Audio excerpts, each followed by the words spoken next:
Vamos a esperar a que la maestra Patty se vuelva a conectar y bueno, pues volvemos a hacer la... Continuamos con la entrevista, ¿no? Perfecto, ahí está ya.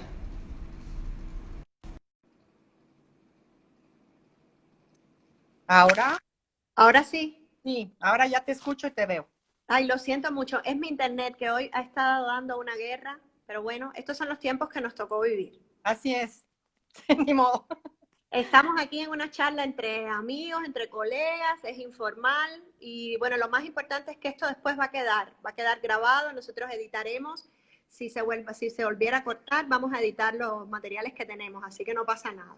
Así que vamos a estar acá. Entonces le preguntaba si esos niños a qué edades entran, cómo puede entrar, cómo se entera un niño de estas audiciones, qué requisitos son los que tienen que tener, qué se busca en esas pruebas de aptitudes en esos niños y después cómo esos niños cuando crecen, a dónde pasan a ese otro coro juvenil. Cuéntanos un poquito de ese sistema que tienen ustedes y cómo lo hacen. Sí, esto es que el coro forma parte del ciclo de iniciación musical de la Facultad de Música, que es un centro de extensión universitaria. No es que realmente sean niños universitarios, sino es un centro de extensión. Entonces, todos los años, más o menos por febrero, se lanza una convocatoria a nivel general de la Facultad de Música para el ingreso, del nuevo ingreso a todos los instrumentos que ofrece la facultad, incluyendo el programa de niños y jóvenes cantores, que es un programa especial porque alberga al coro representativo, al coro artístico representativo de la facultad.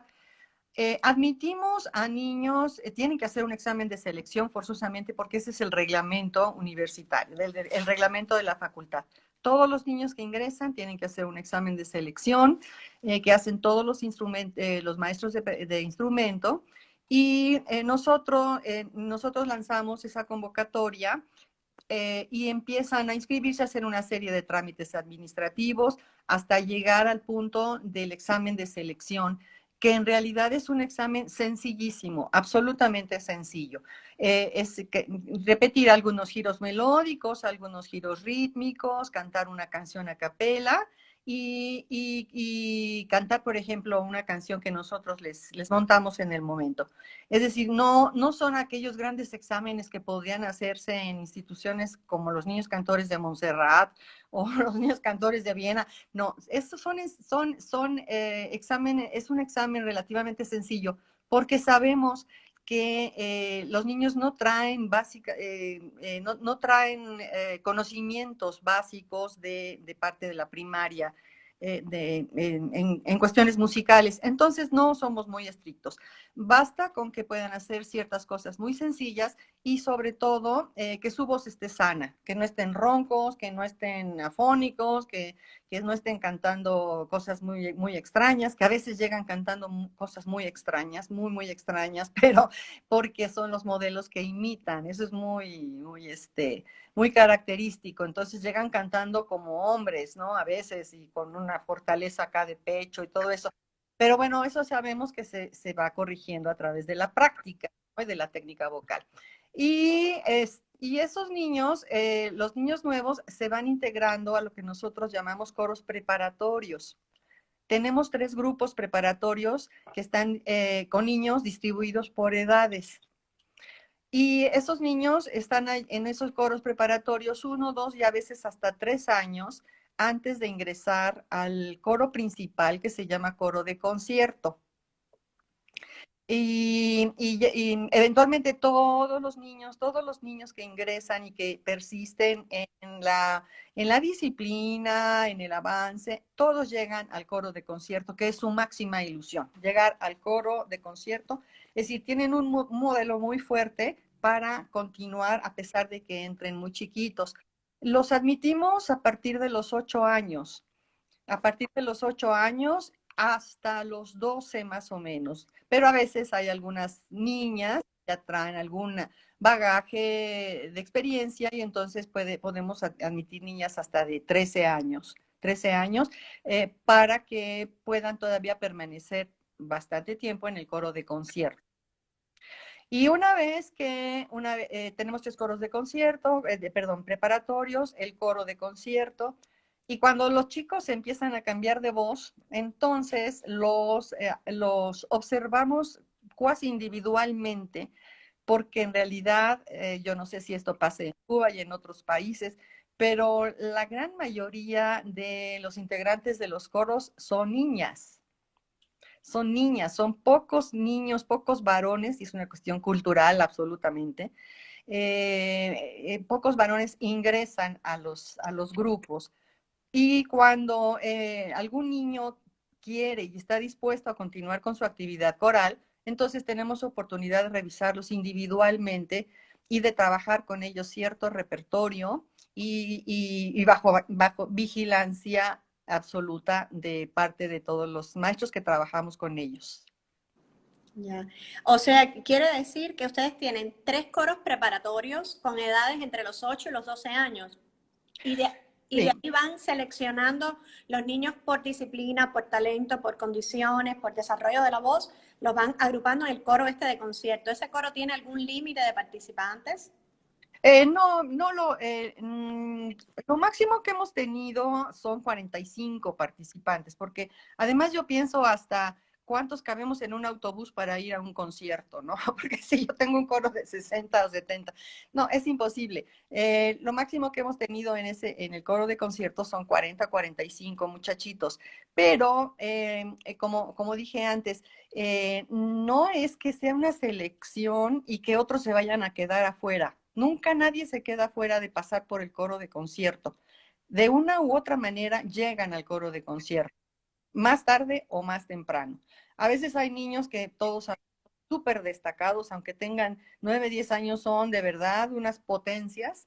Y entonces, pues los invitamos a que participen en el coro de concierto. Y hay niños a los que les toma mucho más tiempo desarrollar su voz, desarrollar las habilidades, la práctica, todo esto, antes de pasar al coro de concierto. Pero prácticamente todos llegan a él. Por lo tanto, pues es una cosa muy buena porque no estamos apartando a nadie porque sea, entre comillas, malo o no tenga las habilidades, sino que esperamos a que ese niño se desarrolle lo suficiente para que tenga el perfil para entrar al coro de concierto. Ya. Y entonces, ¿estos coros preparatorios a qué se van dedicando? ¿Se presentan, hacen presentaciones? Sí, todos los coros, a todos los coros les montamos repertorio para presentación. Yo creo que es el principal aliciente de cualquier coro. Lo sabemos todos, presentarse. Presentarse en público, aunque sea nada más sus papás o aunque sea en el salón de clase, implica un grado de responsabilidad superior al que tiene en el salón de clase.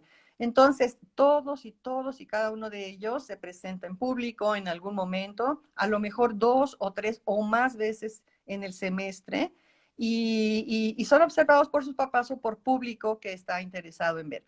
Entonces, todos los niños tienen esa práctica de enfrentarse al público desde sus primeros momentos en los que comienzan este trabajo. Muy bien.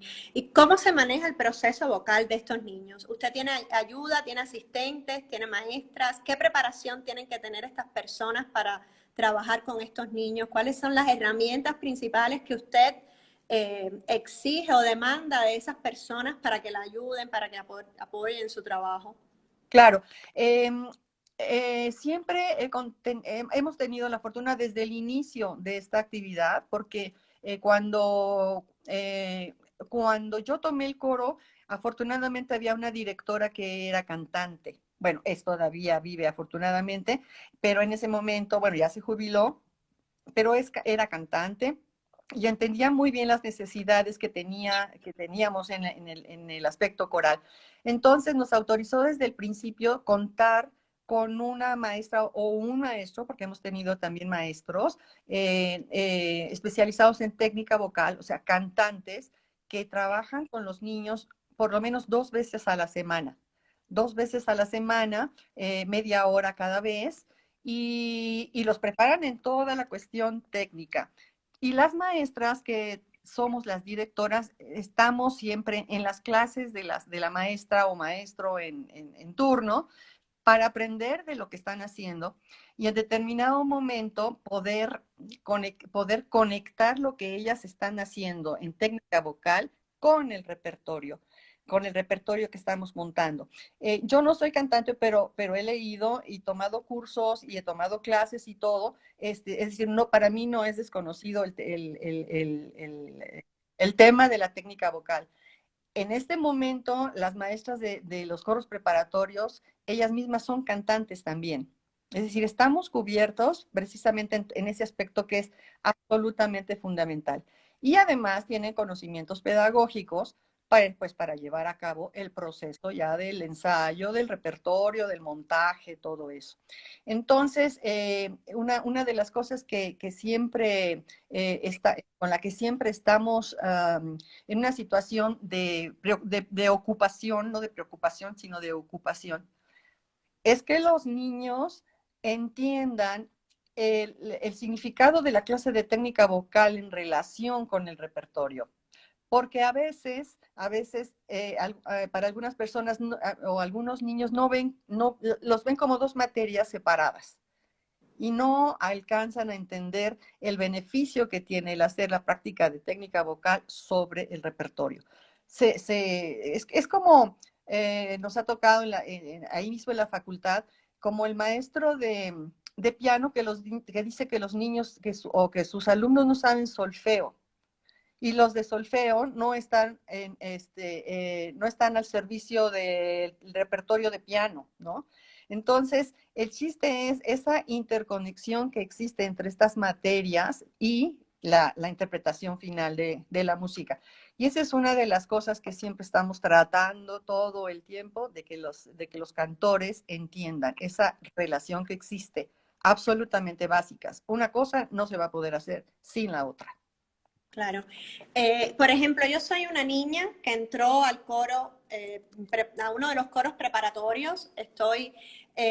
Comienzo este semestre. ¿Cuáles son mis materias? ¿A qué me enfrento? ¿Cuántas horas tengo que ir a la facultad? ¿Cómo es mi trabajo musical? ¿Cuántas veces la veo a usted? ¿Cuántas horas estoy con usted en coro? Sí, si eres una niña de nuevo ingreso, pequeña, de alguno de los 3 grupos preparatorios, vas a ir 2 veces a la semana, 2 horas cada vez, es decir, a la semana 4 horas, y te vas a enfrentar con 3 asignaturas específicas.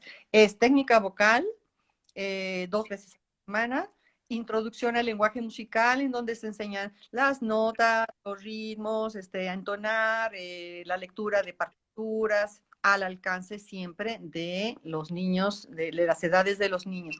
Y la tercera parte es el repertorio que se planea con anticipación, conociendo las características del coro al cual está dirigido, ¿sí? El repertorio al unísono, a lo mejor introducción, un poquito de introducción a 2 voces, y siempre estando muy pendientes de que ese repertorio sea el adecuado para una niña como tú que acaba de entrar, ¿sí? Y con su consecuente, pues premio, vamos a decir, de presentar al final del semestre o 2 veces al semestre un concierto, un recital, vamos a decirlo, en alguna sala pequeña o algo de clases, para el público que ellos inviten.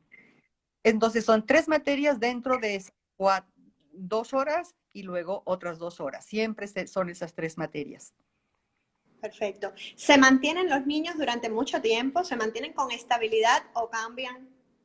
Bueno, este es un punto muy importante, lo que planteas. Yo creo que todos los que trabajamos con niños sabemos de la volatilidad que tienen estas agrupaciones. Tal vez no tanto en las agrupaciones de jóvenes y adultos, pero en los niños es muy impresionante porque cualquier, existen muchas situaciones por las que los niños ya no continúan, podrían no continuar. Una de ellas, por ejemplo, es que bajen de calificaciones en la escuela. Si llevan mal en física o en química o matemáticas, lo primero que hacen los papás es castigarlos y decirles ya no vas al coro, porque saben que el coro les gusta mucho. Entonces, muchas veces los padres de familia toman el coro como una justificación para que ya los niños no vayan si es que están bajos de calificaciones. Esa es una cosa que sucede muy frecuentemente.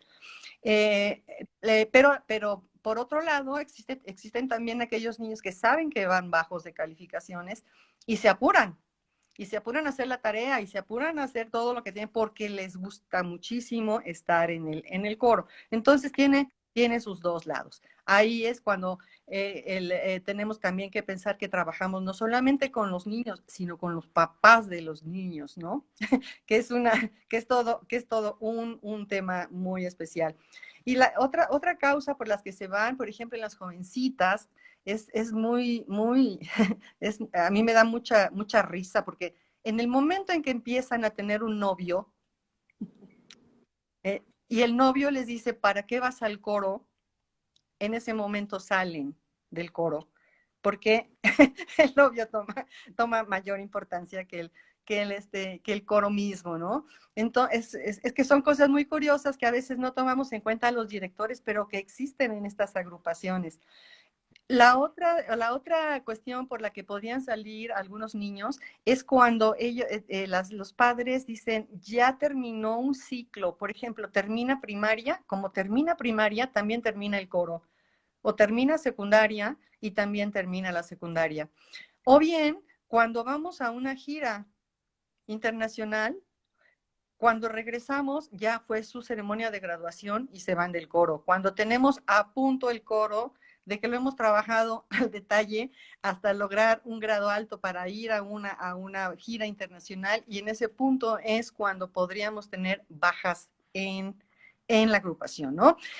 Nosotros afortunadamente hemos tenido los mantenemos muy ocupados porque tenemos afortunadamente muchas peticiones de cantar con orquesta o una grabación. Siempre hay algún aliciente en el aspecto de interpretación para mantenerlos. Es como las mil y una noches, ¿no? Hay que estarles contando el cuento todas las noches para mantenerlos despiertos. Pero yo pienso que esa condición de tenerlos ocupados en proyectos continuamente, en cualquier proyecto continuamente, hace que afortunadamente hayamos tenido niños que tienen hasta 10 años trabajando en el coro, que empiezan chiquitos a los 8 y terminan a los 18. Entonces, pero de todas maneras no falta nunca pues la situación de que en el momento crucial en que necesitamos que todos estén para abordar el repertorio del siguiente nivel, pues ya hay bajas. Y tenemos los maestros de los coros de niños que tener una paciencia y una resistencia a la frustración para volver a comenzar o regresar un poco. Claro, sí, me imagino que sea complejo. Bueno, recordarle los que nos están acompañando que este es un espacio para intercambiar, que pueden preguntar, aprovechen que tienen a la maestra Patricia acá y todo lo que queremos saber siempre del trabajo con niños y jóvenes, pues es el momento.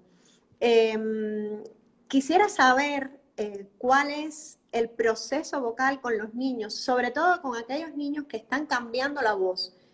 ¿Cómo se trabaja la voz? ¿Qué debemos hacer según su experiencia?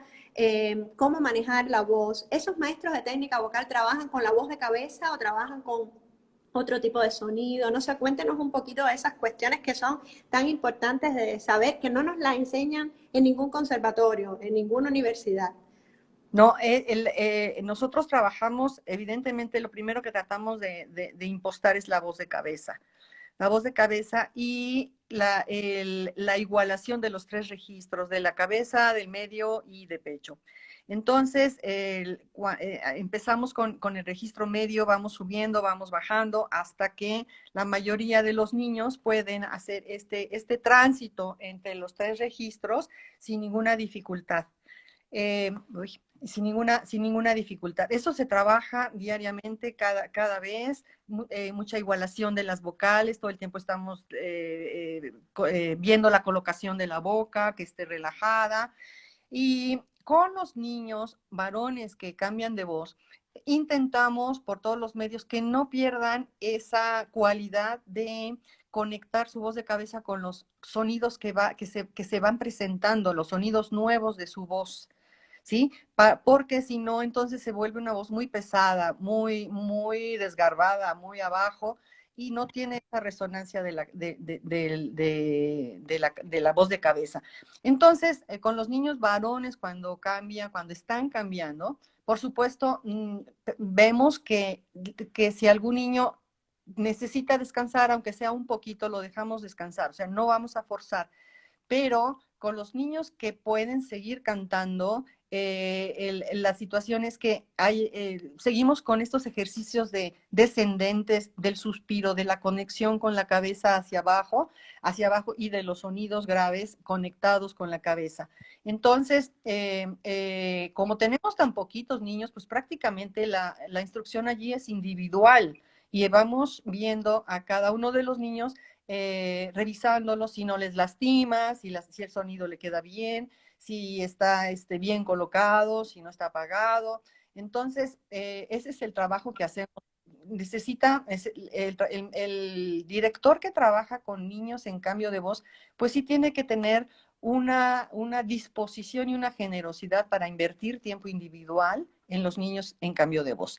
Eso es innegable, innegable. No dejarlos saber ahí a lo que pueden, sino estar como acompañarlos en este proceso y tratar de que ellos se sientan seguros con su nueva voz, pero manteniendo los fundamentos de la técnica vocal que ellos aprendieron anteriormente. ¿Y qué hace con el repertorio? ¿Qué voz canta ese niño? Ese es un tema importantísimo, importantísimo, porque también es otra de las situaciones que se nos presenta cuando tenemos a estos niños. La búsqueda de repertorio. La búsqueda de repertorio. Cuando ya se nos acaban las herramientas de bájale una octava, que canten lo de la soprano y ahora que canten la segunda, cuando ya se nos acaba todos esos recursos, hay que buscar repertorio especializado en lo que se llama la voz cambiata, ¿no? Entonces, lamentablemente, esta es una cosa que inclusive hablamos en el laboratorio de Bruno acerca de el compromiso que deberían tener compositores para componer para este rango de voz que se está presentando. La mayoría de repertorio que yo personalmente he buscado y he conseguido es repertorio norteamericano, en inglés, vamos, ¿no? Entonces, pero son tan precisos para trabajar con los sonidos que los muchachos necesitan, que se vuelve, que a pesar de que sea un rango chiquitito a dos vocecitas, hay música ahí, ¿no? Entonces, es una cosa que a mí me impresiona mucho y que yo sí quisiera que rogar a los compositores, sobre todo compositores de nuestro país, para que los muchachos canten en su idioma, pues la composición y tomar en cuenta que existen todas estas situaciones dentro del grandísimo rango coral, dentro de los coros mixtos, de femeninos, de niños y todo, y además existen estos niños que quieren seguir cantando y que necesitan repertorio atractivo. Buenísimo. Bueno, en este momento tenemos aquí varios comentarios y preguntas. Dice, con respecto a este tema que estamos hablando, la saluda Ángela Burgoa, que dice que también desde Mendoza la saluda, ella también trabaja, es la directora de niños y jóvenes de la Universidad Nacional de Cuyo y que hacen ese mismo trabajo personalizado con los niños cuando están en cambio de voz. Y además le dice que está muy bien expresado todo lo que usted ha comentado, que está de acuerdo. La saluda especialmente. Gracias. Pregunta, Carlos Seca le dice, bravo Patricia, es muy interesante el resultado artístico del trabajo de la maestra, es un todo, no solo es música y entendimiento de la misma, es creación artística y es compromiso. Muchas gracias, Carlos, te saludo. Bueno, Sergio Pérez, cuando usted estaba hablando de las niñas que salen del coro o de los padres que sacan a los niños del coro, o sea, de esa inestabilidad del coro, dice Sergio Pérez, resistencia a la frustración es vital. Nos pregunta Sol Latini desde la Patagonia. Buenas tardes, maestra. ¿Han tenido ustedes algún tipo de acercamiento con niños con capacidades diferentes? Sí, a ver, Yo, no mucha, no mucha. Yo tuve la solicitud de 2 o 3 niños ciegos. Y en ese momento a mí la dirección de la escuela me preguntó si yo los podría aceptar. Yo no sabía nada y dije, los acepto solamente con la condición de que los padres me digan cómo debo tratarlos, qué debo hacer, porque yo no tengo ninguna experiencia con niños de capacidades diferentes. Entonces, entraron estos 3 niños ciegos, pero 2 no permanecieron y se quedó solamente una chica, una niña que era chiquita, 8 o 9 años, talentosísima, con un oído espectacular, espectacular, y permaneció en el coro durante 2 años, 2 años en el coro. El asunto con esta chiquita, con esta pequeña, fue que cuando comencé, yo acostumbro a poner algunas obras con movimiento. Entonces, cuando comenzaban los movimientos, ella todavía no podía saber si estábamos hacia la derecha, hacia la izquierda, y era un poco un desastre en ese sentido, y tampoco yo me atrevía a decirle, tú no hagas nada y tú quédate quieta. Es decir, yo la dejé hacer lo que ella pudiera hacer. El asunto que empezó a molestar al resto de los niños, esta es una experiencia un poco dramática, fue que cuando nos presentábamos en concierto, ella llevaba público, su público, y entonces empezaban a gritar los familiares de esta niña: bravo, fulanita, sí, fulanita, tú puedes, eres lo mejor, eres lo máximo, Entonces esto empezó a molestar al resto de los padres de familia y a los otros niños, porque había una diferencia por, por esta condición que tenía la niña, que no debería haberla tenido. Total, bueno, yo seguí adelante, hablé con los papás de la niña también y todo esto. Bueno, el chiste es que ella duró 2 años en el coro, pero tiene un talento especial para el piano. Y se pasó al piano. Entonces ella sigue trabajando con todo su sistema braille y todo eso en el piano, porque yo todavía la veo en la Facultad de Música, ¿sí?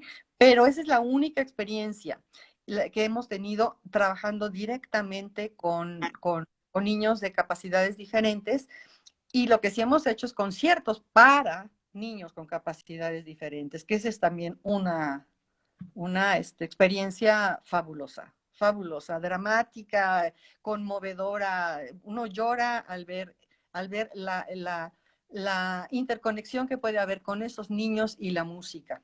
Y la conexión también que se crea entre los niños que están cantando y los otros niños. Esta es la única experiencia que puedo yo, pues, platicarles. No tenemos más. Muy bien. Déjame saber cómo introducir el canto a voces en los niños. ¿Cuándo nosotros sabemos como directores que nuestros coros están preparados, nuestros niños están preparados para cantar a voces? Yo pienso, mira, todo, yo es como cualquier aprendizaje. Si tú vas a estudiar si tú vas a estudiar un idioma nuevo, ¿no? El ruso o el alemán, pues no vas y tienes 27 años, pues no vas a empezar a hablar frases ni nada de esto. Tienes que empezar por el cero, por el uno, por lo básico. Entonces, esta misma situación es la que se da con el aprendizaje del canto a voces. O sea, tengan la edad que tengan los cantores, tienen que transcurrir por un proceso de aprendizaje auditivo que les permita ir resolviendo las cuestiones armónicas auditivamente.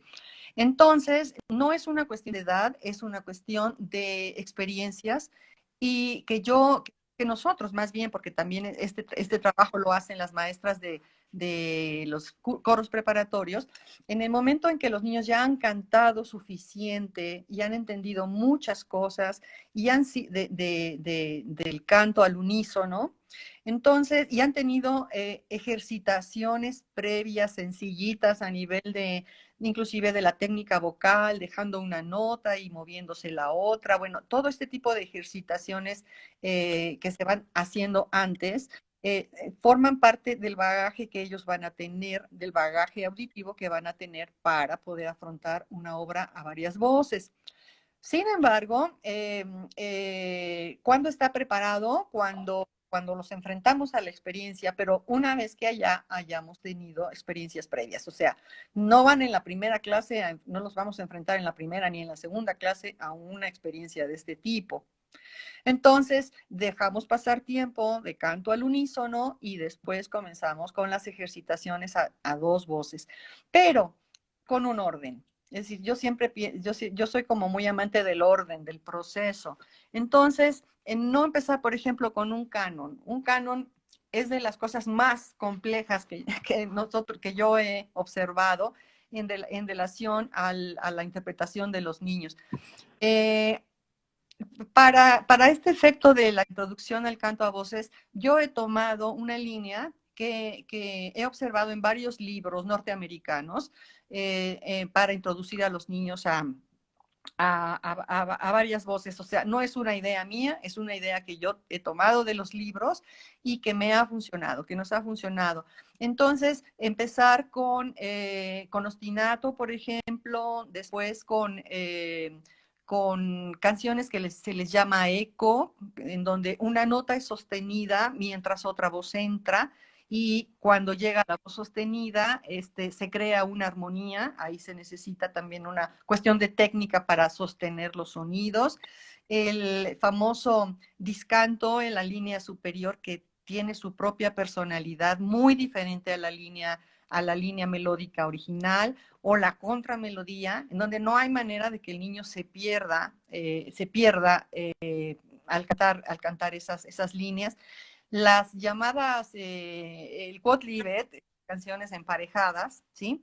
Que son bien difíciles, es una cosa bien difícil porque cada niño tiene que sostener su propia melodía bien afinada. Claro, todo esto, el resultado del canto armónico, pues es también el resultado, la consecuencia de que se haya trabajado de manera individual la afinación y de que cada quien tenga una seguridad en la afinación. Si no, esto no resulta bien, o sea, resulta en una cosa ahí medio rara de afinación. Y después de las canciones emparejadas, entonces podríamos con el canon, rumbo a la polifonía y rumbo al último nivel, que sería lo más difícil, la homofonía. El trabajar bloques de acordes o bloques de intervalos que tienen que estar súper precisos para que suenen bien. Entonces, este es digamos, la línea de trabajo que nosotros hacemos para la introducción del canto a voces. Buenísimos. Y esos pasos, por ejemplo, para el trabajo a voces, lo hacen sus asistentes, lo hacen por cuerdas, hacen el trabajo individualizado por cuerdas con cada uno de estos niños. No, con cada uno no es posible. Trabajamos siempre, siempre, siempre en forma grupal. Y aquí hay dos cosas que yo he leído y he conocido. La cosa es una cosa práctica. No podemos dividir en secciones en la escuela porque no tenemos espacio. Es una cosa es una cosa de espacio, ¿no? De plano, no hay un salón para dividir a los grupos. Siempre, siempre, siempre trabajamos con todo el coro, con todas las agrupaciones en el mismo salón todo el tiempo. Pero esto conlleva también una ventaja, porque constantemente los niños están oyendo la parte armónica, ¿sí? Haciendo alguna otra actividad relacionada al montaje, por ejemplo, marcan el pulso, marcan el ritmo, y mientras el otro resuelve. Es decir, esta dinámica de mantener al coro unido en todo el proceso de montaje armónico, a mí me parece mucho más importante que dividir las voces, que dividir porque finalmente lo que escuchas nada más tu voz, pero no escuchas el contexto armónico que es tan, tan, tan importante, ¿no? Entonces, siempre hacemos de esta manera, nunca hacemos nada individual, exceptuando en la clase de técnica vocal que la clase de técnica vocal sí se desarrolla en forma grupal, pero periódicamente hacemos grupitos de 4 o de 5 niños para que la maestra los valore casi individualmente también para ir checando qué pasa. porque en bola todo suena muy, muy bonito, pero a la hora de escuchar las voces individuales, como ha sucedido ahorita en las clases por línea.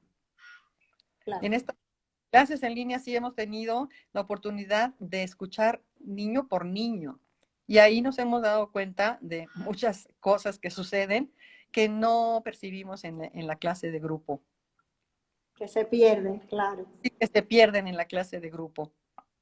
¿Cuáles son Ujú. las dificultades más generales que se presentan cuando uno está montando ya en el trabajo interpretativo con estos niños? ¿Cuáles son las dificultades que usted considera que son las más generales en el trabajo con los niños? Como te decía anteriormente, la principal dificultad es la interconexión que tienen que hacer, que es responsabilidad de los niños hacer a la hora de un repertorio, tanto en el aspecto técnico como en el aspecto de lectura, porque una de las cosas que intentamos es poner en los hombros de los cantores la responsabilidad final que representa el interpretar música frente al público. Porque a veces los maestros, los directores, ya no tenemos una herramienta más, ya las dimos todas, ya vimos todo lo que habría que hacer. Pero si no está la disposición del cantor de aceptar que lo que viene ahora es su responsabilidad, entonces es muy difícil tener un resultado artístico. Entonces es su responsabilidad respirar en el lugar que se le dijo, no en otro lugar. Es su responsabilidad no cortar palabras. Es su responsabilidad abrir la boca cuando va a los agudos y no quedar con la boca aplastada, porque eso baja la afinación. Es decir, si tú ves cada una de las cosas relacionadas con la técnica vocal y aplicadas al repertorio, en ese momento los niños deben tener consciente que eso es lo que tienen que hacer, es su cuerpo y es su voz y es el resultado de su trabajo hacia un determinado público. Entonces, esa es la principal dificultad, la disposición y que los niños acepten también la responsabilidad compartida que tenemos todos los que estamos haciendo la música. Claro. Dice Sergio Pérez, ¿se podría decir que es interdependencia? Absolutamente, absolutamente. Es que esa frase que existe, que yo ya tampoco estoy muy de acuerdo, al principio me pesaba mucho y yo me daba latigazos porque, sabes, todo lo que es bueno que sucede en el coro es debido al director y todo lo malo que sucede en el coro es debido al director. Entonces, claro, no salía bien alguna cosa en un concierto y yo, bueno, casi, casi me suicidaba, ¿no? Y me ponía serio con los niños y todo, muy seria con los niños y todo eso. Pero no, a lo largo de mi trabajo, he observado que no necesariamente, precisamente somos un equipo interdependiente entre que yo te doy todo lo que sé, todas mis herramientas, todo mi conocimiento, mi energía, todo, mi pasión, mi cariño por todo esto, pero tú tienes también que tener tu parte. Tú, tú tienes la obligación de hacer esto y esto y esto y esto porque ustedes y yo vamos a presentar un resultado artístico frente a un público que merece respeto. Primero que nada, la música es la que merece el respeto y el público merece el respeto. Ya sabemos que nos van a aplaudir, todos los papás siempre aplauden mucho, mucho, pero en el interior debemos hacer un análisis de lo que estamos presentando y es una corresponsabilidad. Usted habló ahorita, mencionó que trabaja el movimiento con los niños. ¿Lo trabaja usted? ¿Lo trabaja con maestros de expresión corporal o especialistas? ¿Cómo usted incorpora esto y considera que el proceso de aprendizaje es más interesante para ellos, les cuesta menos, se sienten más identificados? Sí, no brincos diera que pudiéramos tener un maestro de expresión corporal o sí, de movimiento. Lo hemos tenido cuando hemos presentado tres óperas para niños, que sí ha habido la necesidad de que viniera un coreógrafo prácticamente a poner los movimientos. Pero es la única ocasión pero no tenemos ni espacio, ni tiempo, ni maestros, ni presupuesto de la universidad que además nos dé maestro de movimiento. Pero yo he tomado muchos cursos de Dalcross, por ejemplo, y he tenido las sensaciones que provocan todos los movimientos relacionados con la música. Entonces, yo hago mucho que los niños entiendan a través de sus cuerpos lo que es un ligado, a través de sus brazos. O sea, trabajo con los brazos, trabajo cosas muy cortas, acentos, hacemos juegos de pasar el sonido de aquí para acá, de un equipo para otro. Es decir, el trabajo cuando tenemos que hacer cosas con movimientos, realmente lo realizamos entre nosotros mismos. ¿Sí? No tenemos el equipo administrativo ni económico para tener un maestro bueno fuera. Ya.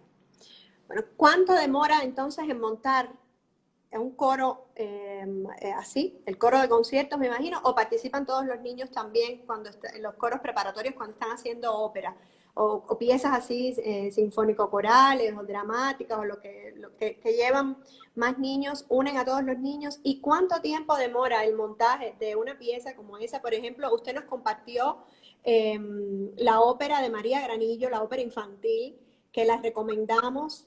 Podemos poner a lo mejor el link aquí, pudiésemos ponerlo, compartirlo, pero ¿cuánto demora? ¿Cómo hacen este proceso? ¿En cuánto tiempo? No, depende del concierto al que nos invitan o del evento al que nos invitan. La ópera que hicimos de María Granillo, que se llama El Cuervo de Noche y Día, que es una obra muy compleja, en la cual sí tuvimos un director de escena, por supuesto, y una persona que les puso a todas en ese momento eran puras niñas, les puso todos los movimientos. Eso fue una cosa. Pero, por ejemplo, si tenemos una invitación para hacer un requiem de Britten, o una cosa de Honegger, Juana de Arco, una cosa así muy complicada, que solamente pueden resolver los niños del coro de concierto, entonces solamente son elegidos. A ellos se les monta esa obra. Pero el año pasado hicimos el concierto de Navidad, por ejemplo, con la Orquesta Filarmónica de la UNAM, en la que pues me llevé a todos los niños, desde todos los coros preparatorios hasta el coro de concierto, y juntamos ahí muchos niños, obras accesibles a todos los villancicos de Navidad. Entonces depende de la obra que vamos a dar. Si elegimos a uno, aumentamos con otros o lo hace un grupo específico. Ya no me acuerdo qué más, pero bueno. ¿Y de cuánto demora más o menos? ¿Cómo es el proceso? Pues también depende del grupo. Siempre para montar una obra necesitamos conocer la capacidad del coro. Si me llega una obra que es imposible, no la puedo. Una obra que representa reto, pero va a poder ser, entonces la aceptamos. Hay cosas que de plano es imposible que pueda contar, pero depende, es que no podemos decir un tiempo específico, porque dentro del ensayo pues trabajamos 4 o 5 obras y le damos 15 minutos a tal pasaje de una obra, 10 minutos al pasaje de la otra. Entonces, toda esta labor de montaje de un repertorio pues se hace prácticamente durante un semestre, ¿sí? Porque casi siempre, bueno, estos eventos a los que nos invitan están anticipados con mucho tiempo. Entonces, depende del coro, depende de las experiencias que tenga el coro, y depende de que yo pueda prever que el coro va a poder con esa obra, porque si no, no me arriesgo, porque va a salir mal, porque el coro no está preparado para hacer eso. O sea, no me aviento con todo, sino con lo que yo sé que el coro puede hacer. Claro. Y el tiempo pues no te lo puedo definir exactamente. Claro, está bien, entiendo perfectamente.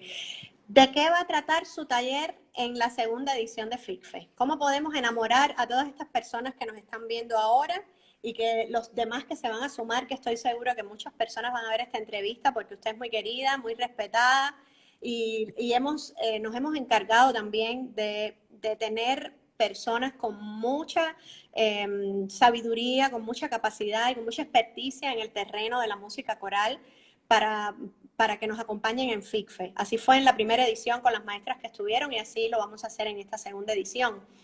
¿De qué va a tratar su taller? Porque bueno, FICFE, la gente se pregunta, está dedicado, es un espacio que está dedicado a un terreno para los coros y agrupaciones femeninas. Entonces, ¿qué va a hacer la maestra Patricia Morales en su taller?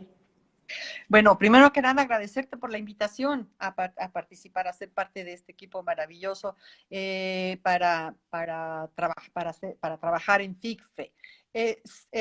Según tengo entendido, tú me dirás si estoy en lo correcto, la segunda edición de FICFE va a estar dedicada a una compositora mexicana que se llama María Granillo.